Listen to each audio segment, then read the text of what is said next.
ঘৰত বহি আপোনাৰ PDF ফাইলসমূহ প্ৰিণ্ট কৰি কেনেকৈ ঘৰলৈ অৰ্ডাৰ কৰিব চাই লওঁ আহক। ভিডিঅ'টোৰ ডেছক্ৰিপশ্যনত এটা ৱেবছাইটৰ লিংক দিয়া আছে, সেই লিংকটোত ক্লিক কৰিলে এইটো ৱেবছাইটত আহিব, অথবা গুগলত গৈ পেলাই আপুনি এই ৱেবছাইটটো চাৰ্চ কৰিব পাৰিব, mynacomputers.in। এই ৱেবছাইটটো চাৰ্চ কৰি পেলাই এইটো লিংক খোল খাব, এইটো ইয়াৰ হোম পেজটো।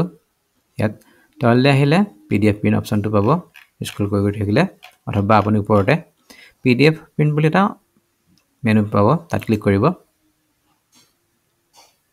ইয়াত ক্লিক কৰিলে ইয়াত চাওক তিনিটা অপশ্যন আছে। প্ৰথম অপশ্যনটো হৈছে PDF প্ৰিণ্ট ব্লেক।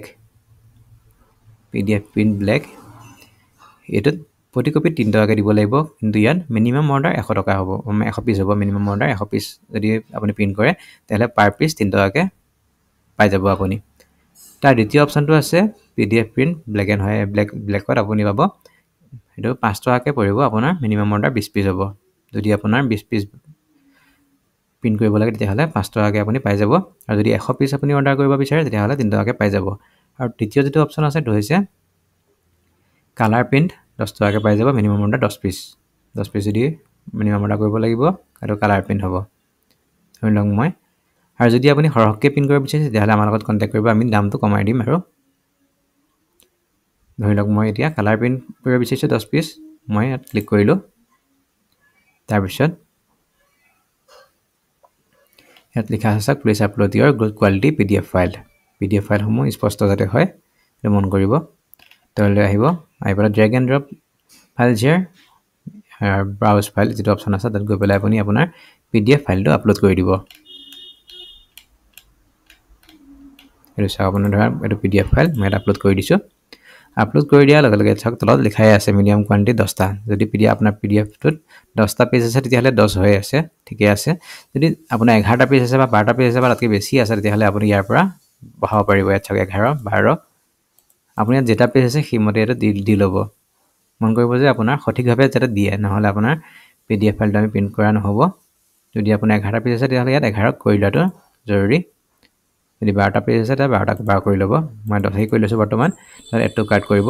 আৰু যদি আপুনি সৰহকৈ বাল্ক অৰ্ডাৰ দিব বিচাৰে, যদি ৰেট কম লাগে তেতিয়াহ'লে আপুনি আমাৰ লগত হোৱাটছএপৰ যোগেৰে কণ্টেক্ট কৰিব পাৰিব। হোৱাটছএপৰ যোগেৰে মই এড টু কাৰ্ট কৰি লৈছোঁ। এড টু কাৰ্ট কৰি লোৱাৰ পিছত আপুনি ভিউ কাৰ্টত যাব। এইখিনিতে চাওক ভিউ কাৰ্ট অপশ্যনটো আহিছে, ভিউ কাৰ্টত যাব। ভিউ কাৰ্টত যোৱাৰ লগে লগে তললৈ আহিব, আহি পেলাই চাওক ইয়াত ফ্ৰী শ্বিপিং আছে আৰু ফাষ্ট শ্বিপিং আছে। ফ্ৰী শ্বিপিঙত কি হয়, ফ্ৰী শ্বিপিঙত আমি পোষ্ট অফিচত ৰেজিষ্টাৰ্ড পোষ্ট যোগে আমি আপোনাৰ ঘৰলৈ পঠিয়াই দিওঁ। যদি আপুনি অসমৰ পৰা অৰ্ডাৰ কৰিছে তেতিয়াহ'লে 8 পৰা 10 দিনৰ ভিতৰত আপোনাৰ ঘৰত পোষ্ট অফিচৰ দ্বাৰা পাই যায়। আৰু আপোনাক যদি সোনকালে লাগে আপোনাৰ PDF ফাইলখিনি তেতিয়াহ'লে আপুনি ফাষ্ট শ্বিপিঙত ক্লিক কৰিব। DTDC কুৰিয়াৰ যোগেৰে আমি আপোনাক পঠিয়াই দিম, 2-3 দিনতে আপোনাৰ ঘৰত PDF ফাইলসমূহ পাই যাব। কিন্তু ফাষ্ট শ্বিপিঙৰ কাৰণে আপুনি কুৰিয়াৰ চাৰ্জ 100 টকা দিব লাগিব। মই বৰ্তমান ফ্ৰী শ্বিপিঙতে ৰাখিবলৈ দিছোঁ। ফ্ৰী শ্বিপিঙত ৰখাৰ পিছত প্ৰচেড টু চেকআউটত ক্লিক কৰিব। প্ৰচেড টু চেকআউটত ক্লিক কৰাৰ পিছত আপোনাৰ যিটো ঠিকনাত আমি আপোনাক কুৰিয়াৰ কৰিম সেই ঠিকনাটো ভালকৈ ইয়াত দিব, যাতে কুৰিয়াৰে বস্তুটো দিব পাৰে আপোনাৰ ঘৰত গৈ পেলাই। আপোনাৰ নামটো ইয়াত দিব, ফাৰ্ষ্ট নেম আৰু লাষ্ট নেমত আপোনাৰ ঠিকনাটো দিব। সম্পূৰ্ণ ঠিকনাটো ইয়াত লিখি দিব, টাউন ভিলেজ বা চিটিখনৰ নাম ইয়াত দি দিব, ডিষ্ট্ৰিক্ট দি দিব, পিনক'ড দি দিব, ফোন নম্বৰটো সঠিকভাৱে দিব যাতে কুৰিয়াৰ ফোন কৰিলে আপোনাৰ এইটো নম্বৰত পায়। ইমেইল আইডি এটা দি দিব।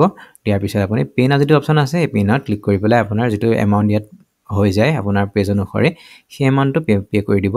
পে' কৰাৰ লগে লগে আপোনাৰ যিটো PDF ফাইল আপলোড কৰিছে সেই PDF ফাইলটো আমাৰ ওচৰলৈ আহি যাব। আমি PDF ফাইলটো পোৱাৰ লগে লগে আমি প্ৰিণ্ট কৰি পেলাই কুৰিয়াৰ কৰি দিওঁ আপোনাক। এইদৰে আপুনি ঘৰত বহিয়ে আপোনাৰ PDF ফাইলসমূহ প্ৰিণ্ট কৰি পেলাই ঘৰলৈ অৰ্ডাৰ কৰি ল'ব পাৰিব। তাৰোপৰি আপুনি যদি অসম চৰকাৰৰ কিবা চাৰ্টিফিকেট এপ্লাই কৰিব বিচাৰিছে, ইনকাম চাৰ্টিফিকেট, কাষ্ট চাৰ্টিফিকেট, এনেকুৱা চাৰ্টিফিকেট বা এনেধৰণৰ কিবা যদি চাৰ্টিফিকেট এপ্লাই কৰিব বিচাৰিছে, এই যিটো চাৰ্টিফিকেট এপ্লাই অপশ্যন আছে তাত গৈ পেলাই এপ্লাই কৰিব পাৰিব। আপুনি যদি আপোনাৰ কাৰ্ডসমূহ, আধাৰ কাৰ্ড, ভোটাৰ কাৰ্ড, পান কাৰ্ডসমূহ যদি হাই কোৱালিটি PVCত প্ৰিণ্ট কৰিব বিচাৰিছে তেতিয়া PVC কাৰ্ডত অপশ্যনত ক্লিক কৰি পেলাই অৰ্ডাৰ কৰিব পাৰিব। আপুনি আপোনাৰ যদি ফটোসমূহ হাই কোৱালিটিত প্ৰিণ্ট কৰি পেলাই ঘৰলৈ অৰ্ডাৰ কৰিব বিচাৰিছে, ফটোত ক্লিক কৰি পেলাই অৰ্ডাৰ কৰিব পাৰিব। আপোনাৰ যদি পান কাৰ্ড, নতুন পান কাৰ্ড বনাব লাগে, পান কাৰ্ড কাৰেকশ্যন কৰিব লাগে, মাইনৰ পান কাৰ্ড বনাব লাগে, পান কাৰ্ডসমূহ মাইনৰ পৰা মেজৰ কৰিব লাগে, তেতিয়াহ'লে পান কাৰ্ড অপশ্যনত গৈ পেলাই এপ্লাই কৰিব পাৰিব। আপুনি যদি ফ্লেক্স বা বেনাৰ বনাব বিচাৰিছে তেতিয়া ফ্লেক্স বা বেনাৰ অপশ্যনত ক্লিক কৰি পেলাই অৰ্ডাৰ কৰিব পাৰিব।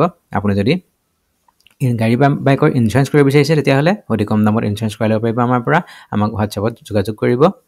আপুনি যদি DTO অফিচৰ লগত ৰিলেটেড কিবা কাম কৰিব বিচাৰিছে, আমি DTO অফিচৰ লগত ৰিলেটেড সকলো ধৰণৰ কাম কৰোঁ।